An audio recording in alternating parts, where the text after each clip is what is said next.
Sega.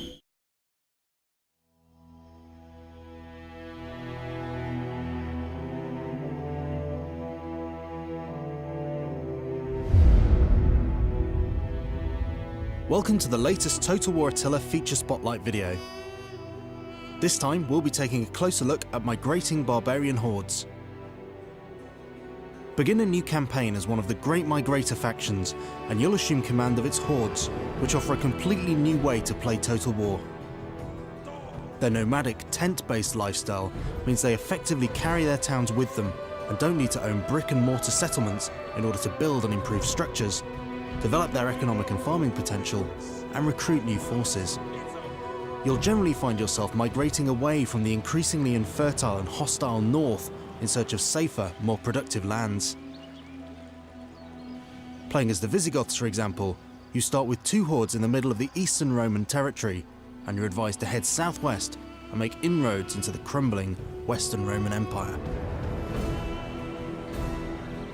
Ultimately, you'll have a target location to reach, guided by your factional objectives, which places you on historical paths that the tribes took.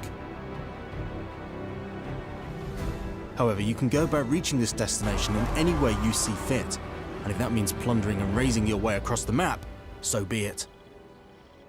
You now have the army view and building view icons side by side, as a horde effectively represents a combination of both. To build or upgrade buildings, you need to enter the encampment stance, which converts your horde into an immobile camp. You can do this anywhere on the map at any time, provided the horde has 25% of its action points left that turn. While in the encampment stance, your horde gets a number of important bonuses. A big buff to the horde's growth rating makes it easier to expand your population and improve your infrastructure. And the horde also gets a boost to its army integrity. So if your horde is fighting its way around the map for extended periods and you notice its integrity is dropping, it's wise to make camp and give the troops a break. Encampment also provides shelter, making the horde immune to all types of attrition, and boosts its income as the populace turns its attention to commerce and industry. New agents can be recruited while encamped, and new hordes formed with a member of your family or one of your associated nobles as its general. These orders may still be issued to mobile hordes.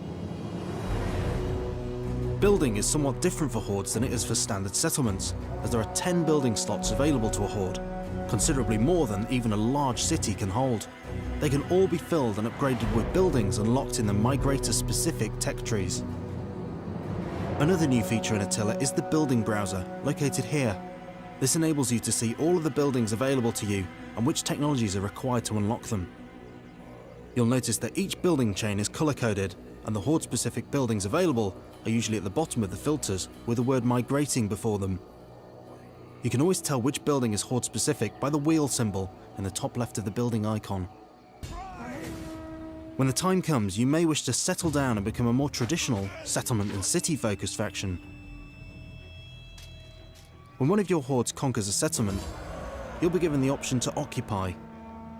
If you choose to do so, this will end your faction's migration. At this point, all of your hordes will discard their horde infrastructures and become standard armies.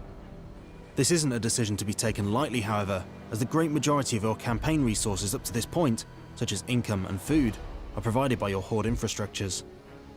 Settling is something you'll need to coordinate and plan for, so the bigger and more numerous your hordes, the more settlements you'll need to colonize in as short a time as possible in order to maintain your military and economic strength with the infrastructure of settlements.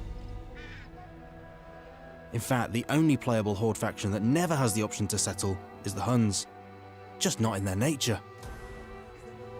Settled migrator factions can always choose to hit the road again.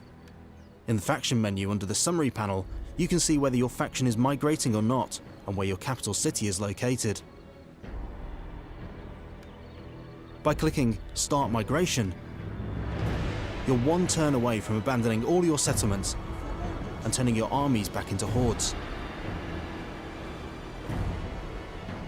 They'll have to build their infrastructures back up from scratch though, so make sure you've got plenty of coin in the coffer. The income you'll generate from abandoning settlements will certainly help you get started again. Raising enemy settlements is profitable and useful, not to mention fun. as it brings you a stack of income and smashes a valuable cog in your enemy's infrastructure. But it also devastates the fertility of the land in that region, which has negative connotations for any Hordes encamped there, as Hordes rely on region fertility for food production, population growth, and troop replenishment. To check the fertility of a region, go to the overview map and click on the fertility filter at the top. This is also a useful guide to direct you towards more fertile lands. Roaming the map, raising and looting as you please, is loads of fun and immensely satisfying, but it also brings a host of new challenges. With threats coming at you from every direction and no walls to provide cover, each and every decision you make will be crucial to your survival. Will you struggle living hand to mouth, or will you master the lifestyle of the nomadic warrior to become a tribe of legendary renown? That's it for this feature spotlight. The Horde awaits you.